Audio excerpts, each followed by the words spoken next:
Greetings everyone. Welcome to my channel Learn with Anu Bajaj. Today I will be enriching your knowledge by discussing the chapter titled The Chinese Statue by Jeffrey Archer.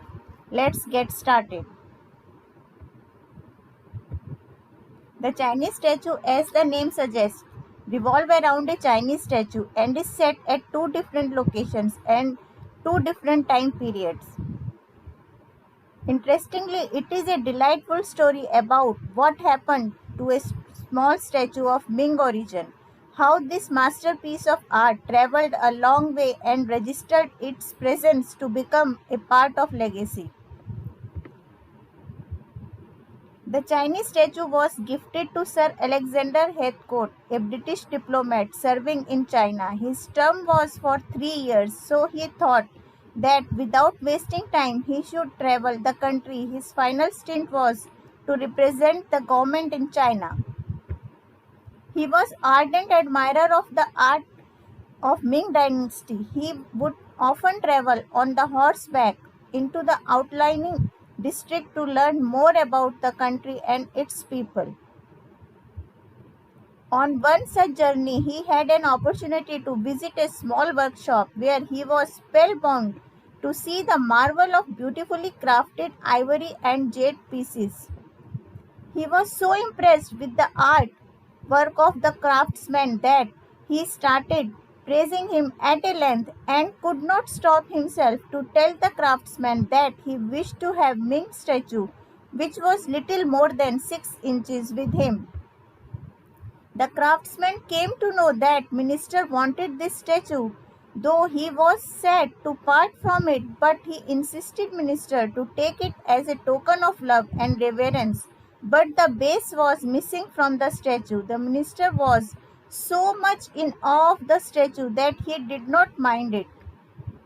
The craftsman did not want that statue to be gifted without base, so he managed to find a base from his collection. Mandarin, who was accompanying with the minister, got him aware about a Chinese tradition that the kindness must be returned within a calendar year.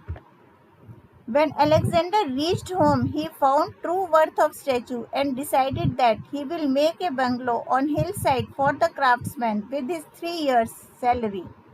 Months later, he visited poor craftsman and told him that he had to repay his debt and took him to valley side to show him the new abode. The craftsman fell on the knees of the minister and expressed his inability to accept this return gift, to which Alexander told him that it was sanctioned by Empress. A smile of joy came over his face. The statue occupied the center of mantelpiece in the ancestral home of Alexander. He even mentioned in his will that statue will go to the eldest son or daughter as a part of legacy. He also made clear that it could not be given away or sold to anyone unless the family name was at stake. Finally, the heirloom reached the prodigal son, who was running under dire financial crisis. He wanted that family name should be saved, so he put the Chinese statue up for the auction. At an auction, much to the horror and surprise, it was found that the Ming statue was fake, not real, but the copy of original, so earned only 720 guineas, but the base was 15th century pieces. So he fetched 22,000 guineas and went to American gentleman of unknown parentage. Thank you. In my next tutorial, I will take up the chapter To Build a Fire by Jack London. The main theme is the relationship and conflict between the natural world and the man. So a tussle between naturalism and realism. Tip of the day: never give up in the life if desired results are not achieved, as fail means first attempt in learning and end means efforts never dies. So, and no means next opportunity. So always be positive, stay happy, be blessed. Thank you once again.